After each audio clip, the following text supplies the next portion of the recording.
వస్తాడు రూపాయి 2 రూపాయలు అయితే అందరూ వచ్చేసి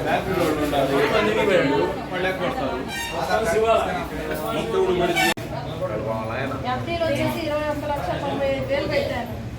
నా గోల్డ్ లోన్ 2 క్లోజ్ అయినాయి అని చెప్తున్నారు. అసలు నా ప్రమేయం లేకుండా ఎట్లా క్లోజ్ చేస్తారు? ఆ అమ్మాయిది ఆ పెద్ద అమ్మాయిది 2 కోట్లు, మిగతా ఎంత ఉండేవి 30 కోట్లు 40 కోట్లు మొత్తం స్కామ్. గోల్డ్ మా పేరు క్లోజ్ చేసుకున్నాడు. గోల్డ్ నేను అసలు సైన్ పెట్టాను. నేను 10 లక్షలు తీసుకున్నాను. 11 లక్షలు 10 లక్షలు లోన్ తీసుకున్నాను.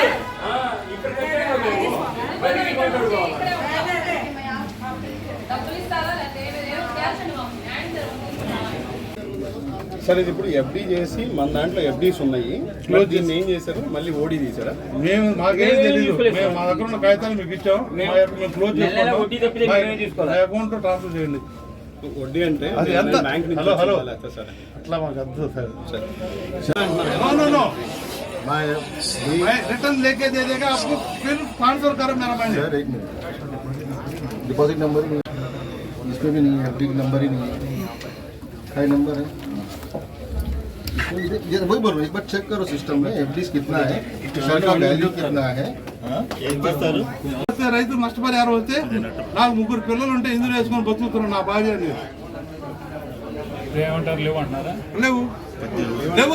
లేవు అన్నారు ఉండరు. ఎప్పుడు ఏ టైంలో క్లోజ్ చేసుకోవచ్చు, నా డబ్బులు నాకు ఇచ్చేయమంటారు సార్.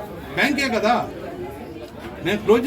కూడా మేము అలాగే అడిగితే అవి ఫేక్, మేము తర్వాత మాట్లాడుకొని చెప్తామని చెప్పేసి చెప్తున్నారు. నేను అనేది ఏంటంటే మాకు డబ్బులు ఇప్పిస్తే మేము వెళ్ళిపోతామయ్యా అంతే. వాళ్ళు పాత వాళ్ళు ఫేక్ ఇచ్చారండి. కోడీలు మా ద్వారా ఏమీ చెప్పలేదు. నేను దగ్గర 2 కోట్లు దాబెట్టాను. ఒక్కదానికి సమాధానం ఇవ్వట్లేదు. బెదిరింపు కాల్స్ వస్తున్నాయి. ఆయన 4 డేస్ నుంచి ఫోన్ స్విచ్ ఆఫ్ వస్తున్నాయి. నాకు అనుమానం వచ్చి మీ ఇష్టం వచ్చింది చేసుకోండి, మేము మీ మీద రివర్స్ కేసు పెడతాము. ఈ రోజే సార్ మేము బ్యాంక్కి వచ్చింది. నిన్న బ్యాంక్ హాలిడే, నిన్న కాక మొన్న మాకు ఫ్రాడ్ జరిగింది అని చెప్పారు. నిన్నటి నుంచి తిరుగుతూనే ఉన్నాము. ఉదయం వస్తే బ్యాంక్ నిండా వీళ్ళే. ఎఫ్డీలకి సమాధానం లేదు, ఇంట్రెస్ట్ లేదు. 2 నెలల నుంచి 1 మంత్ 50 lakhs చేస్తే దానికి సంబంధించి ఇంట్రెస్ట్ పడలేదని నేను అడుగుతుంటే ఇది బయటపడింది సార్. 2 కోట్లు సార్. గోల్డ్ కూడా పెట్టాను సార్. గోల్డ్ మీద మాకు ఇంట్రెస్ట్ లేకుండా అమౌంట్ అని చెప్పేసి 5 లక్షలు గోల్డ్ అయితే 3 లక్షలు 2.5 లక్షల ప్రాసెస్ లో ఇచ్చారు.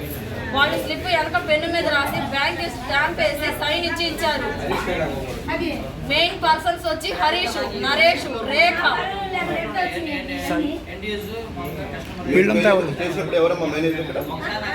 మేనేజర్ ఫస్ట్ నుంచి హైలో ఉంది నరేష్. హరీష్ వచ్చేసి రిజైన్ చేశారని చెప్తున్నారు. నేను 20 డేస్ 15 డేస్ బ్యాక్ గోల్డ్ తీసుకెళ్లాను. రిజైన్ చేస్తే నాకు గోల్డ్ ఎట్లా ఇస్తాడు? ఇప్పుడు వచ్చి ఆ మాట చెప్తున్నారు. గోల్డ్ ఎఫ్డీ ప్రూఫ్లు మొత్తం ఉన్నాయి సార్.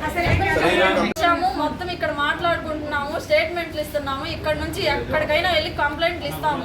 మాకు రాకపోతే సూసైడ్ అయినా చేసుకుంటాను నేను. 4 నెలల నుంచి వస్తున్నాము. ఇక్కడ మాట్లాడమాకండి, కంప్లైంట్ ఇవ్వండి, స్టేట్మెంట్ తీసుకోండి, ఇట్లాగే చెప్తున్నారు. కనీసం స్టేట్మెంట్లన్నా ఇస్తున్నాము. బ్యాంక్ ఎంప్లాయీస్ కరెక్ట్గా చేయాలి. మా డిపాజిట్ అని బ్యాంక్ అకౌంట్ తోటే ఉన్నాయి. మేము ఇప్పుడు బ్యాంక్కి వస్తే మీ డిపాజిట్లు ఇవ్వండి అన్నారు. మా పిల్లలు ఆరోగ్య పరిస్థితి బాగలేక మేము డబ్బులు కోసం వస్తే స్కామ్ జరిగింది.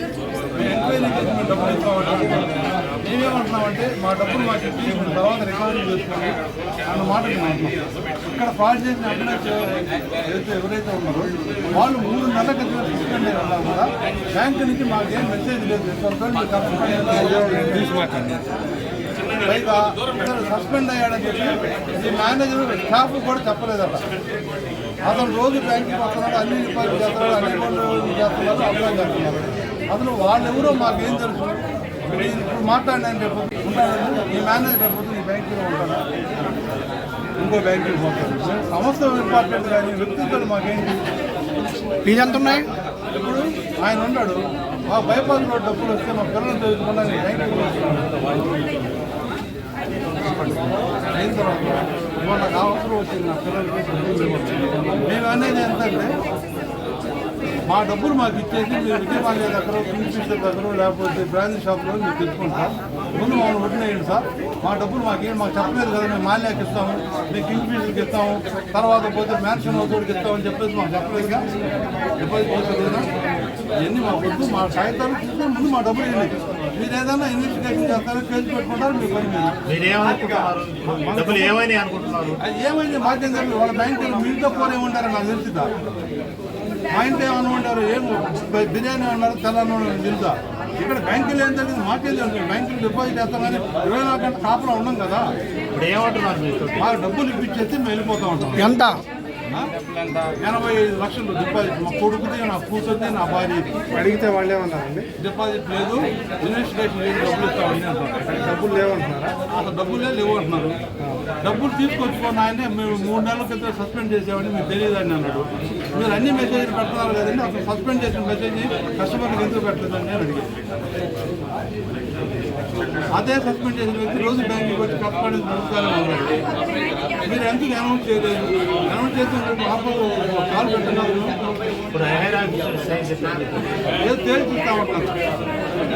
అతను లండన్ పోయాడు, అమెరికా పోయాడండి, మీరు ఇక్కడ కావాలండి, మేము లండన్ పోయి కొట్టుకొని డబ్బులు ఇస్తామని తప్పలేదు కాబట్టి మేము డబ్బులు చేద్దాం, మా కాగితాలు మా డబ్బులు ఇవ్వండి. మేము అంత పెట్టుబడి పెట్టాలని బ్యాంకు పెట్టమాకు.